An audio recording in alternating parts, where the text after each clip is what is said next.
இளைப்படைந்தவனுக்கு சமயத்துக்கேற்ற வார்த்தையை சொல்ல நான் அறியும்படி கர்த்தராகிய ஆண்டவர் எனக்கு கல்விமானை நாவை தந்தருளினார். கவனியுங்கள், இயேசுடைய ஜெப வாழ்க்கை குறித்து ஏசாயா தீர்க்கதரிசி எழுதுகிறார்.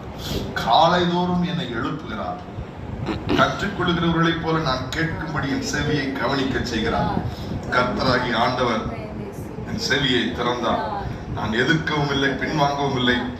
அடிக்கிறவர்களுக்கு என் முதுகையும் தாடை மயிரை பிடுங்குகிறவர்களுக்கு என் தாடைகளையும் ஒப்புக் கொடுத்தேன். அவமானத்திற்கும் உமிழ் நீருக்கும் என் முகத்தை மறைக்கவில்லை. கர்த்தராகிய ஆண்டவர் எனக்கு துணை செய்கிறார், ஆகையால் நான் வெட்கப்படேன். நான் வெட்கப்பட்டு போவது இல்லை என்று அறிந்திருக்கிறேன். ஆதலால் என் முகத்தை நான் கற்பாறையை போல் ஆக்கினேன் என்று சொல்லுகிறார். கைகளை தட்டி தேவனை மகிமைப்படுத்துங்கள்.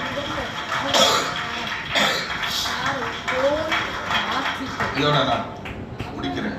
Prayer should not be one way. Prayer should be, it should not be a monologue, it should be a dialogue. நீங்கள் சொல்லவும், நீங்கள் கேட்கவும் உங்கள் ஜெபம் இருக்க வேண்டும். ஆமென் சொல்லுங்களேன்.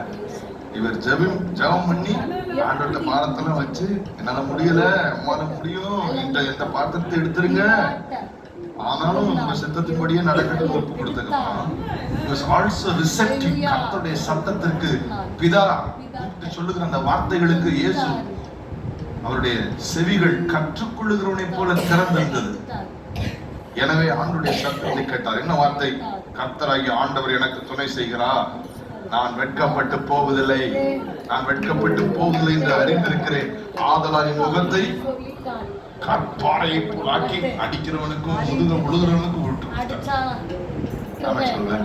உங்கள் ஜெபம் எப்பவுமே முடியும் போது நீங்க கொட்டிட்டு முடிச்சிடக்கூடாது, நீங்க கொட்டிட்டு கேட்டுட்டு முடிக்கணும்.